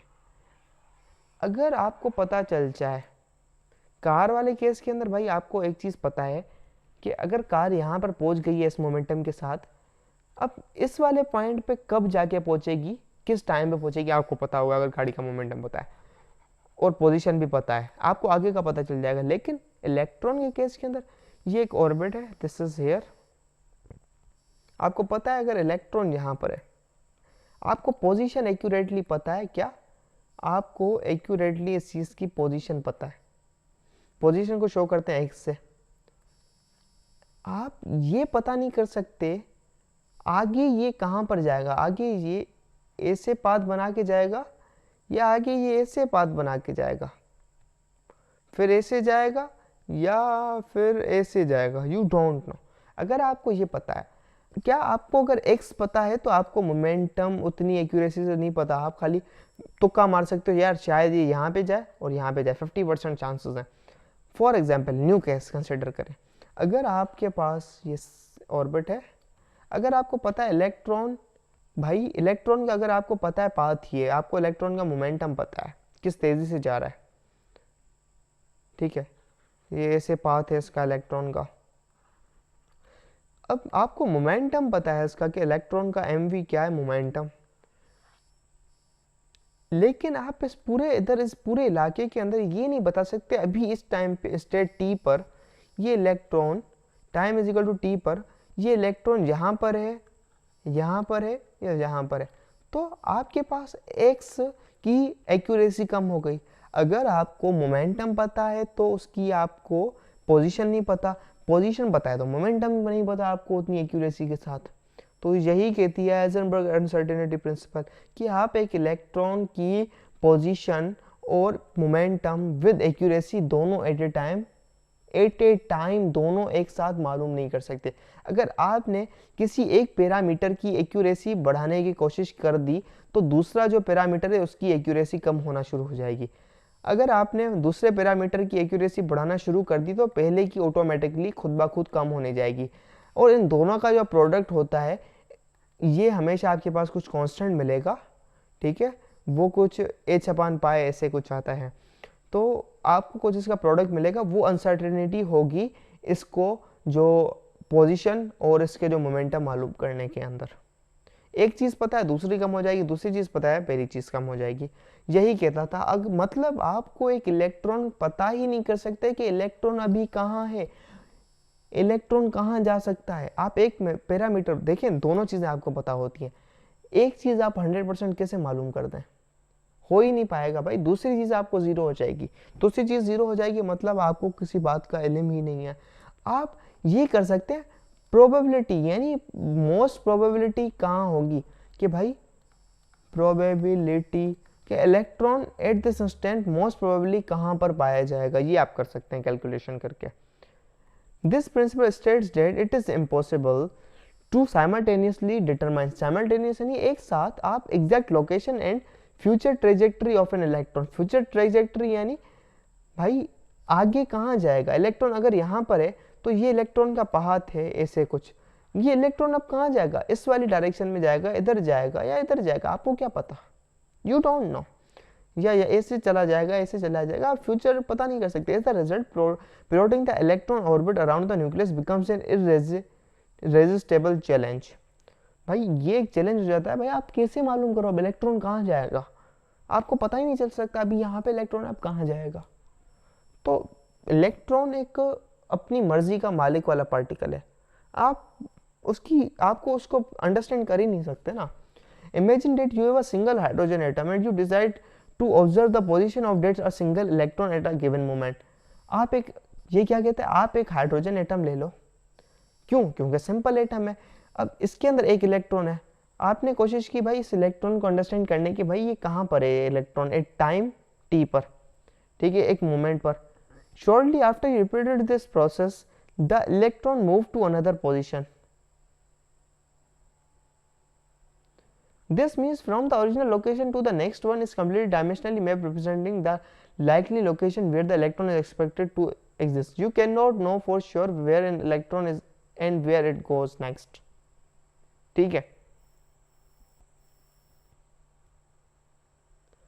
ये कह रहा है कि भाई आप इसकी लोकेशन मालूम करने की कोशिश करो। आपने यहाँ पे कैमरा लगा के भेजा कि भाई ये कहाँ पर है, लेकिन जब भी आपने भेजा उसकी पोजीशन यहाँ पे चेंज हो गई, वो इधर हो गई, और वो जो वापस आपके पास पोजीशन आई बंदे ने भेजा वो आपको बता रहा है ये इलेक्ट्रॉन यहाँ पर है, लेकिन जैसे ही आपको पता चला वो इलेक्ट्रॉन वापस यहाँ पे चला गया। भाई आप जो तरीका इस्तेमाल करते हैं वो खुद इसकी पोजीशन चेंज कर देता है, तो ये मालूम करना पॉसिबल नहीं है। This means that from the original location to the next one is completely unknown to you.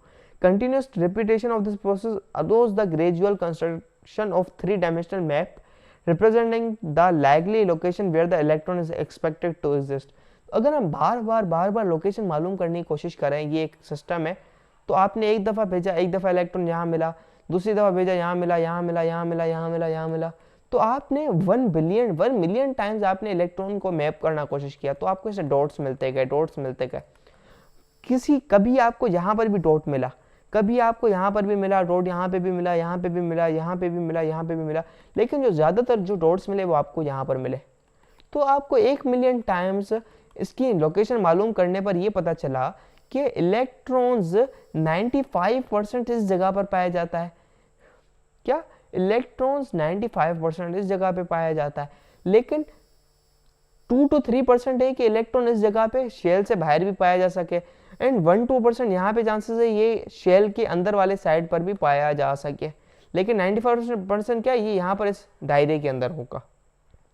आपको प्रोबेबिलिटी पता चल के भाई इलेक्ट्रॉन कहाँ जा सकता है, क्यों आपने अगेन एंड अगेन एक्यूरेसी के लिए वो जो आपके पास मेजरमेंट थी, आपने जो एक्सपेरिमेंट था उसको रिपीट करना शुरू कर दिया अगेन एंड अगेन। जैसे ही आप एक एक्सपेरिमेंट को रिपीट करते जाते हैं तो उसकी एक्यूरेसी बढ़ती जाती है। You can not know for sure where an electron is and where it goes next. आप पता नहीं कर सकते अभी इलेक्ट्रॉन कहाँ है और आगे कहाँ जाएगा 100% with accuracy 100%। This makes it impossible to draw the orbit of the electron around the nucleus. आप ऑर्बिट बना ही नहीं सकते भाई, ये इलेक्ट्रॉन ऐसे घूमेगा, ऐसे घूमे, ऐसे घूमे, ऐसे घूमे, ऐसे घूमे, यू डोंट नो, आपको नहीं पता। In hydrogen the electron has the potential to exist anywhere in the spherical region around the nucleus. ये न्यूक्लियस है, इसके अराउंड ये स्फेरिकल रीजन है 3D। ये न्यूक्लियस यहाँ पे बीच में बनाता हूँ, यहाँ पे 95% चांसेस है। अगर आप किसी को नोट डाउन करना चाहो ना भाई इलेक्ट्रॉन कहाँ होगा, 95% चांसेस इस स्फेरिकल रीजन के अंदर होगा, यहाँ पे लिखा हुआ। और whatever you want of the time the electron will be relatively simple region of space close to the nucleus called an orbital. और बहुत कम चांसेस होंगे यहाँ पर इस छोटे से स्पेस के अंदर इलेक्ट्रॉन पाया जा सके। 5% चांसेस होंगे वो क्या हो, यहाँ पे करीब हो, बिल्कुल न्यूक्लियस के करीब हो। 95% यहाँ पे पाया जाएगा, मे भी ये अंदर वाले न्यूक्लियस के करीब पहुंच जाए। 5% चांस हो, आप नोट डाउन करो, आप देखो भाई इलेक्ट्रॉन कहाँ है, आपको मे भी न्यूक्लियस के करीब मिले, लेकिन 95% ऑफ द टाइम्स आपको जहाँ पे कर्सर नजर आ रहा है वहां पर ही होगा। The electron will be in relatively simple region of space close to the nucleus called an orbital. An orbital is the region of space where the electron lives. Orbital क्या है? Orbital एक 3D 3 dimensional space है, ठीक है, जहाँ electron रहता है। सही बात, लेकिन ये गलत है। ऑर्बिटल जगह नहीं है भाई, ऑर्बिटल स्पेस नहीं है। हमारी किताबें ये रॉन्ग चीज लिखती हैं। ऑर्बिटल कोई स्पेस नहीं है, कोई रीजन नहीं है। ऑर्बिटल एक वेव फंक्शन है। ऑर्बिटल क्या, एक फंक्शन है। आप एक फंक्शन को एक स्पेस कैसे कह सकते हैं? मैं आपको कहूं कोस थीटा, कोस थीटा एक फंक्शन है, ट्रिग्नोमेट्री का है। ये आपको क्या बताता है? ग्राफ होता है इसका, 0 पर इसकी जो वैल्यू आती है वो आती है मैक्सिमम 1, इसका कुछ ऐसे ग्राफ होता है। अब ऐसा आप ग्राफ को स्पेस कैसे कह सकते हैं? ये वैल्यूज होती हैं, ऐसे ग्राफ बनता है, आपने इसको ग्राफ किया, प्लॉट किया। ऑर्बिटल क्या है? ऑर्बिटल कुछ इस टाइप का फंक्शन है जो कि आपको वैल्यूज देता है। अब उस वैल्यूज के ऊपर आप उस कुछ कैलकुलेशन करके प्रोबेबिलिटी दिखाते हैं। ऑर्बिटल क्या, वो ऑर्बिटल खुद भी प्रोबेबिलिटी नहीं है, उस ऑर्बिटल के ऊपर भी आप कुछ ऑपरेशन करते हैं, उसका मॉड्यूलस निकाल लेते हैं, मतलब उसको वैल्यू को पॉजिटिव बना देते हैं, नेगेटिव को हम पॉजिटिव कंसीडर करते हैं। अगर वो वैल्यू नेगेटिव आती है तो हम एज्यूम करते हैं नेगेटिव नहीं है। फॉर सपोज -5, आपने एज्यूम किया ये -5 नहीं है, इसको +5 एज ट्रीट करो, तो हम ऐसा बना देते हैं, नेगेटिव को पॉजिटिव कर देते हैं उस वैल्यू को। कुछ फंक्शंस लगा के हमें पता चलता है कि यार ये इलेक्ट्रॉन यहाँ पे पाया जा सकता है। ऑर्बिटल भाई कोई स्पेस नहीं है। हमारी किताबें गलत लिखती हैं, हमारी किताबें एक्यूरेटली गलत लिखती हैं। आप फर्स्ट ईयर की किताबें लिख लो, पूरे पाकिस्तान बोर्ड्स की किताबें लिख लो, पूरी गलत बात लिखी जाती है यहाँ पर, रॉन्ग है कॉन्सेप्ट। ऑर्बिटल स्पेस भाई आप जाके बैचलर्स की इंटरनेशनल बुक्स जाके उठा लें, अच्छी कोई किताब उठा लें, वहाँ पे आपको ऑर्बिटल एज ए फंक्शन मिलेगा, wave function. It's a part of wave function. अब वेव फंक्शन क्या है भाई, ये एक बहुत बड़ी बला है। वेव फंक्शन एक, ये आप त्रिशूल समझ लो इसको, अगर आप हिंदू हो तो त्रिशूल हिंदू पता होगा, बट ये त्रिशूल नहीं है, this is a special thing. ये एक बहुत खतरनाक लेवल की चीज़ है। आपको अगर समझना है ना इस चीज़ को, तो इंटर तक ये आपके कंधे में नहीं आएगा पाकिस्तान के अंदर, लेकिन इंडियन बुक्स के अंदर क्लास 11 के अंदर इसके ऊपर अच्छी खासी डिस्कशन है। हमारी बुक के अंदर इंटर तक ये साइन भी आपको नहीं नज़र आएगा। Then this was the total thing. Louis de Broglie, a French physicist, in 1924 proposed dual की spelling wrong है, nature of electron. He suggested subatomic particles like electrons can exhibit both particle-like and wave-like behavior. His idea opened the door for new possibilities in understanding behavior of subatomic particles. This concept made a significant contribution to the development of quantum mechanics. In 1927, Davison and Germer experimentally confirmed de Broglie hypothesis that electron has wave-like behavior. This discovery laid the foundation for the modern quantum mechanics. तो भाई ये यहाँ तक क्या कहता है, मैंने आपको प्रीवियस वीडियो लेक्चर के अंदर एक बात बताई थी, क्वांटम मैकेनिकल मॉडल के अंदर इलेक्ट्रॉन मैटर वेव का कॉन्सेप्ट मैंने आपको थोड़ा बताया था, ये क्या भला होती है, मैंने आपको कॉन्सेप्ट समझाया था। यही बात यहाँ पे की जा रही है। 1924 के अंदर आपके पास de Broglie आया, डी ब्रोगली भी जिसे कहा जाता है, लेकिन डी ब्रोय भी कहा जाता है, डी ब्रोय। इसने वेव पार्टिकल ड्यूअलिटी का कॉन्सेप्ट दिया, इसने कॉन्सेप्ट दिया वेव पार्टिकल ड्यूअलिटी का। इसने कॉन्सेप्ट दिया भाई इलेक्ट्रॉन को, जिस आप इलेक्ट्रॉन को सब एटॉमिक पार्टिकल के, सब एटॉमिक कट करो उसको, जिस इलेक्ट्रॉन को आप एज ए मैस ट्रीट करके ऑर्बिटल्स के अंदर, गलती बात है, स्पेस के अंदर 3D शेल्स के अंदर ढूंढने की कोशिश कर रहे हैं, ये हकीकतन एज ए वेव डील करता है, ये हकीकतन एज ए वेव डील करता है। ठीक है, ये जो इलेक्ट्रॉन है, इलेक्ट्रॉन के साथ एक वेव एसोसिएटेड होती है, इलेक्ट्रॉन की एक वेव नेचर होती है जो कि इसको गाइड करती है, भाई आगे कहाँ जाना है। अब इलेक्ट्रॉन यहाँ है, अब इलेक्ट्रॉन यहाँ जाना चाहता है, या इलेक्ट्रॉन यहाँ जाना चाहता है, या इलेक्ट्रॉन ऐसे जाना चाहता है, इलेक्ट्रॉन ऐसे जाना चाहता है, ये सब कुछ कौन डिसाइड करेगा? ये आपकी ये जो वेव है, ये करता धरता है, ये गाइड करेगी, ये आपको क्या करेगी, इलेक्ट्रॉन को इशारा देगी, इंडिकेशन देगी भाई अब कहाँ जाना है। It guides electron where to land, कहाँ जाके लैंड करना है।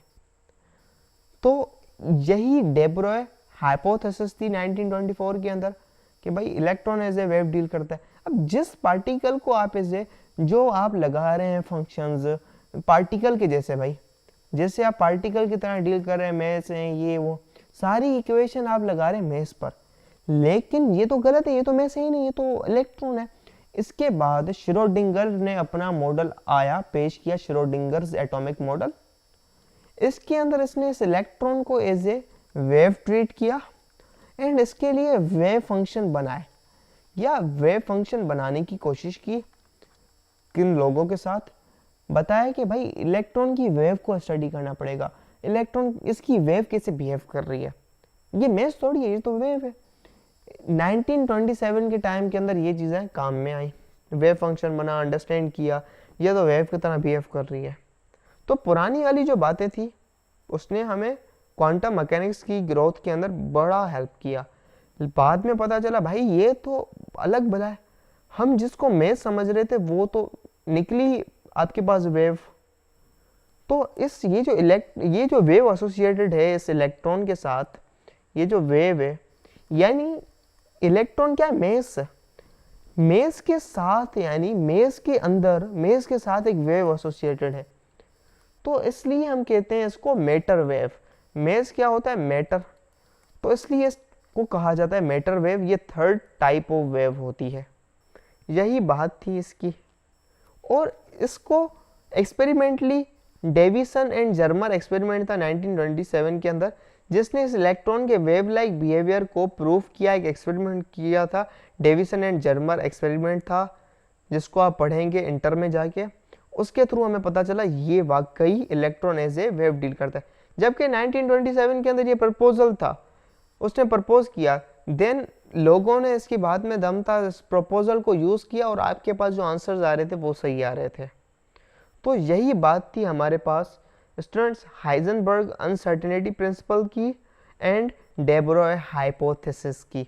तो मुझे उम्मीद है आपको कॉन्सेप्ट समझ आ गया होगा। हेलो बच्चों, क्या हाल चाल। आज के लेक्चर के अंदर हम पढ़ेंगे understanding atomic orbitals and then उसके बाद simple view of the structure of an atom and then nuclear force. आपको नो हाउ हुआ होगा कि जो चीज़ हम समझ रहे थे वो वैसी थी नहीं, एंड कितनी ज़्यादा कॉम्प्लेक्सिटी बन गई है एक इलेक्ट्रॉन एक स्ट्रक्चर को समझने के अंदर। तो इन एटम्स को अंडरस्टैंड करने के लिए बड़े पापड़ बेलने पड़े हमें। In atomic models are tool for understanding the structure and behaviour.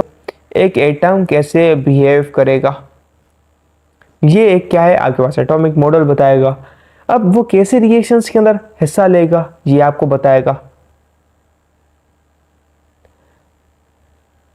Any atomic orbital helps us to understand the structure of an atom. An atomic model is not a physical model but represent a conceptual imagination. This helps to explain experimental observation of atomic behavior. ये physical model नहीं है कोई आपको एक चीज़ बिल्कुल नज़र आ जाए, क्योंकि इलेक्ट्रॉन को देखना इम्पॉसिबल है। इलेक्ट्रॉन को देखना इम्पॉसिबल है। देखें यहाँ पर ये है, इस इलेक्ट्रॉन को जो देखना है, देखना इम्पॉसिबल है। क्यों? क्योंकि इलेक्ट्रॉन बहुत छोटा है, आपको पता नहीं, आप माइक्रोस्कोप से नहीं देख सकते इसको। आप खींच खांच से एटम्स को देख सकते हैं, इसको नहीं देख सकते।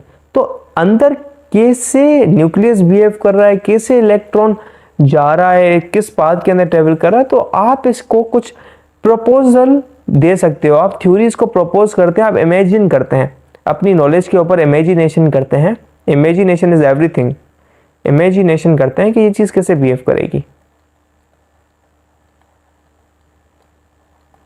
ओके, डेट्स वाई ये जुमला हमें यहाँ पे मिला हुआ है। To understand experimental observation of atomic behaviour, ये हमें अंडरस्टैंड करवाती है जो हमने एक्सपेरिमेंट्स दिए एटॉमिक बिहेवियर। इलेक्ट्रॉन को हमें एज ए वेव ट्रीट किया, बताएगा भाई कैसे कर रहा है, ये रिएक्शन ऐसे चल रहा है, ये क्यों रिएक्ट कर रहा है, हमें मॉडल बताएगा भाई इसको बैलेंस होना है, इसको स्टेबल होना है।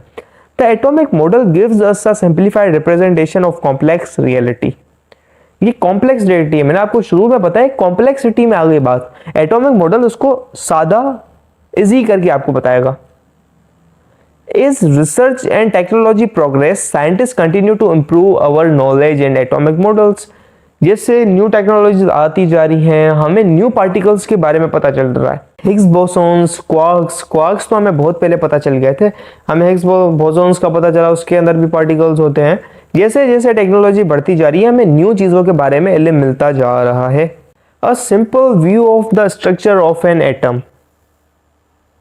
The nucleus of an atom is in the centre, ठीक है।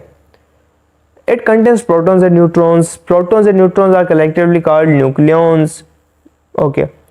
एक बात बताओ, रदरफोर्ड के एटॉमिक मॉडल के अंदर हमें ये पता चला, तो रदरफोर्ड्स एटॉमिक मॉडल के अंदर हमें पता चला, वो जो गोल्डफायर वाला एक्सपेरिमेंट था उसके अंदर हमें पता चला कि ये जो न्यूक्लियस है ना, न्यूक्लियस सेंटर के अंदर पाया जाता है, एटम के सेंटर के अंदर पाया जाता है न्यूक्लियस। ये बहुत छोटा होता है, बहुत छोटा होता है। अब बाद में हमें पता चला इस न्यूक्लियस के अंदर क्या क्या चीजें पाई जाती हैं। इस न्यूक्लियस के अंदर सबसे पहली चीज पाई जाती है वो होती है प्रोटॉन। प्रोटॉन जिसके ऊपर पॉजिटिव चार्ज होता है। दूसरी चीज जो पाई जाती है इसके अंदर वो होता है न्यूट्रॉन,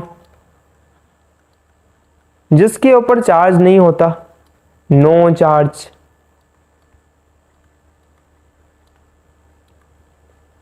और इन दोनों को कलेक्टिवली, इन दोनों का हमें नाम पता है। न्यूक्लियस के अंदर जो दोनों चीजें पाई जाती हैं इनको कलेक्टिवली हम कहते हैं न्यूक्लियॉन्स। न्यूक्लियॉन्स। अब न्यूक्लियस के अंदर क्या पाए जाते हैं? न्यूक्लियॉन्स। न्यूक्लियॉन्स क्या है? न्यूक्लियस के अंदर पाए जाने वाले पार्टिकल्स। ठीक है। The nucleus is surrounded by electrons and shell. जो इलेक्ट्रॉन्स हैं, इलेक्ट्रॉन्स इधर दाएं बाएं घूम रहे हैं, ये शेल्स के अंदर पाए जा रहे हैं। ये जो इलेक्ट्रॉन्स हैं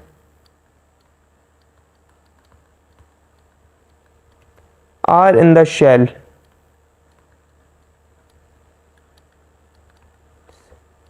ये शेल्स के अंदर है। ठीक है, ये हमारे पास गुफ्तगू थी। अब नीचे बात कही जा रही है, protons and neutrons are massive particles. The mass of electrons is so small, so in practice the mass of an atom is concentrated in the nucleus. अब इलेक्ट्रॉन, एक प्रोटॉन का मास पता है आपको कितना होता है? आप नोट कर लो इस बात को। mass of one proton is 1836 times of one electron, times of electron। यानी एक प्रोटॉन 1836 टाइम हेवी है इलेक्ट्रॉन से। अब अगर आपके पास एक एटम के अंदर एक इलेक्ट्रॉन है, उसका मास कितना हुआ भाई? ना होने के बराबर हुआ। और एक न्यूट्रॉन का जो मास है पता है कितना है? एक न्यूट्रॉन का इस 1839 टाइम्स, मेरे ख्याल से 1839। इस फिगर को बराए मेहरबानी कंफर्म कीजिएगा, आई एम नॉट श्योर। ठीक है, 1839 टाइम्स ऑफ इलेक्ट्रॉन। अब इलेक्ट्रॉन का मास इतना कम है भाई, तो आप इसको लो ही नहीं ना। एक 100 किलो का बंदा है, उसका 10 ग्राम वजन बढ़ जाए, क्या फर्क पड़ेगा? यही चीज यहां पे चल रही है। तो इलेक्ट्रॉन के जो मास है, इलेक्ट्रॉन का जो मास है वो नेग्लिजिबल है, is so small. That's why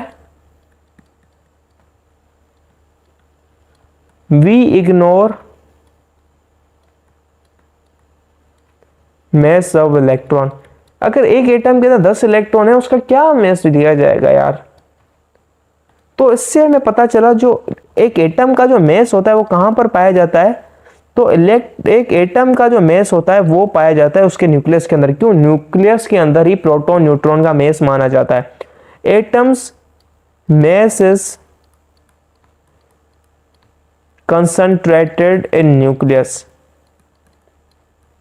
बहुत ज्यादा इंपॉर्टेंट पॉइंट है। एक न्यूक्लियस ही होता है जो मास डिसाइड करता है एक एटम का। बहुत ज्यादा इंपॉर्टेंट पॉइंट है। न्यूक्लियर फोर्स, जैसा कि बोर के मॉडल के अंदर हमें पता चला कि भाई, हमें रदरफोर्ड के मॉडल के अंदर पता चला, ये एक दिस इज एन पाथ, ये बीच के अंदर पाया जा रहा है न्यूक्लियस। अराउंड हमारे प्यारे प्यारे नन्हे मुन्ने से इलेक्ट्रॉन्स घूम रहे हैं। ठीक है, ये क्यों घूम रहे हैं? इनके ऊपर है नेगेटिव चार्ज, इनके ऊपर है पॉजिटिव चार्ज। ये एक दूसरे को अट्रैक्ट कर रहे हैं, इलेक्ट्रोस्टैटिक फोर्स है। ठीक है, ये एक फोर्स थी हमारे पास, ये आपको पता है। लेकिन यहाँ पे आ रही है न्यूक्लियर फोर्स। एक बात मैंने आपको बताई हो, पॉजिटिव चार्जेस अपने आप को रिपेल करते हैं, नेगेटिव अपने आप को रिपेल करते हैं, पॉजिटिव नेगेटिव अपने आप को अट्रैक्ट करते हैं। इससे ये बात है कि अनलाइक चार्जेस क्या करते हैं? अपने आप को अट्रैक्ट करते हैं, अनलाइक चार्जेस। और इससे ये बात आई, जो लाइक चार्जेस हैं वो अपने आप को रिपेल करते हैं। ठीक है, जब मैंने आपको कॉन्सेप्ट समझाया था, इलेक्ट्रॉन को एक शेल के अंदर दूर दूर होकर भी रिपेल करते हैं। इलेक्ट्रॉन को धकेलता है, रिपेल करता है इलेक्ट्रॉन को। अब जब मैं बचपन में होता था, जब मैं पढ़ता था, मुझे ये सवाल आता था कि सर ये न्यूक्लियस के अंदर इलेक्ट्रॉन को धकेलता है, ये न्यूक्लियस है हमारे पास, न्यूक्लियस के अंदर ये एक पॉजिटिव चार्ज प्लस, ये एक पॉजिटिव चार्ज, ये एक तीसरा पॉजिटिव चार्ज, और ये आ गए हमारे पास छोटे से नन्हे मुन्ने से न्यूट्रॉन्स।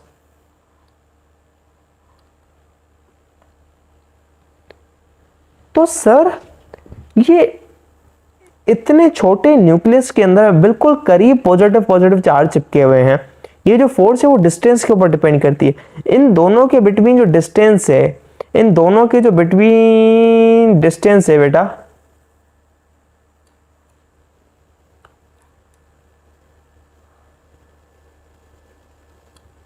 वो ज्यादा है। वो क्या है? ज्यादा है।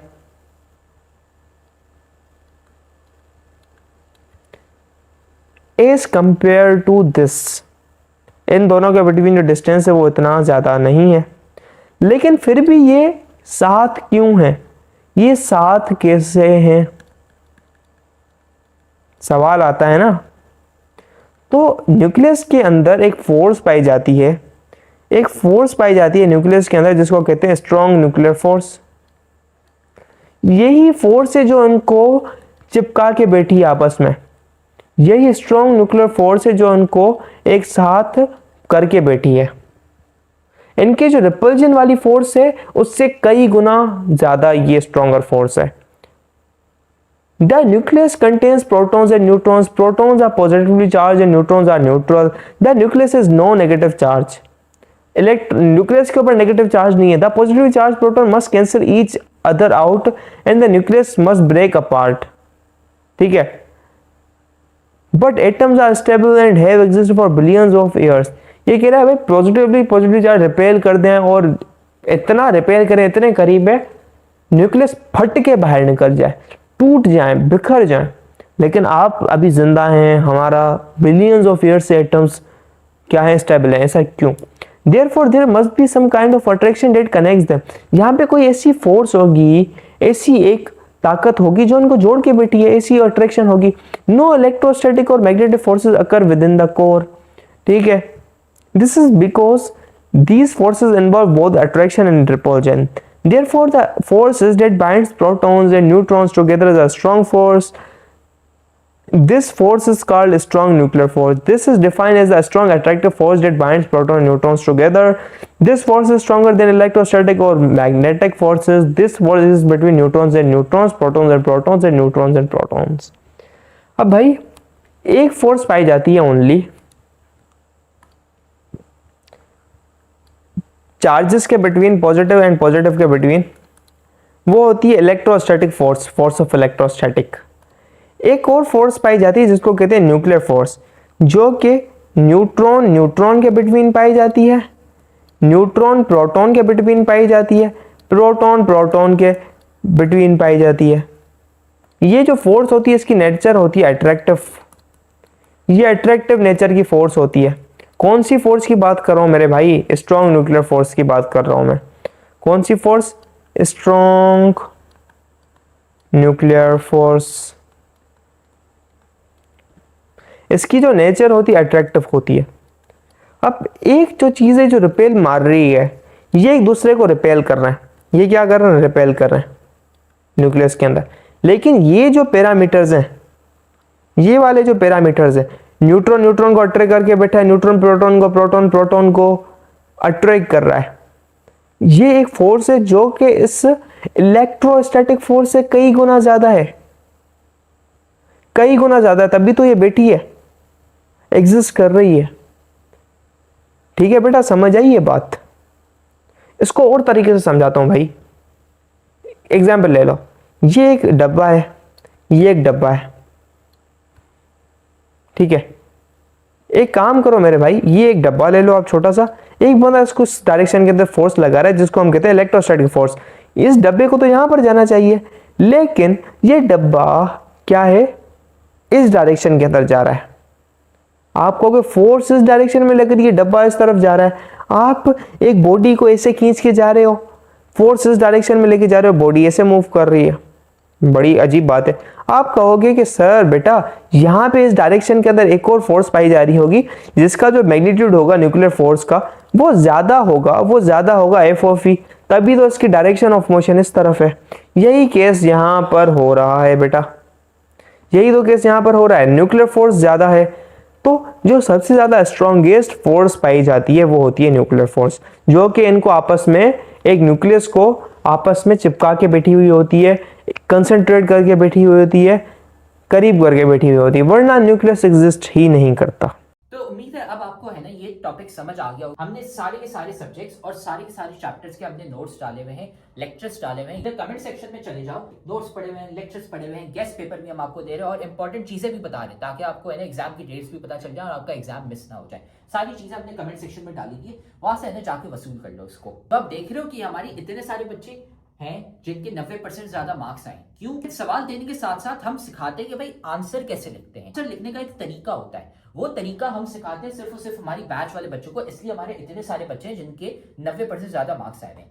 तो अगर आप भी हमारी बैच ज्वाइन करना चाहते हैं ताकि आपके भी 90% से ज्यादा मार्क्स आए तो हमारी बैच के लिए इस व्हाट्सएप नंबर पे हमें मैसेज कर लो, आपको ये सारी चीजें मिल जाएंगी। हम आपको सिखाएंगे कि भाई आंसर कैसे लिखते हैं। टॉपर बच्चे जो 90% ज्यादा मार्क्स लाते हैं वो आंसर कैसे लिखते हैं ताकि एग्जामिनर मार्क्स काट ही ना सके, ताकि वो एग्जामिनर बोले भाई ये लो फुल मार्क्स। हमें इस व्हाट्सएप नंबर पे मैसेज कर लो और हम आपको ऐड कर लेंगे हमारी बैच में, और फिर आप भी है ना 90% से ज्यादा मार्क्स ला सकते हैं।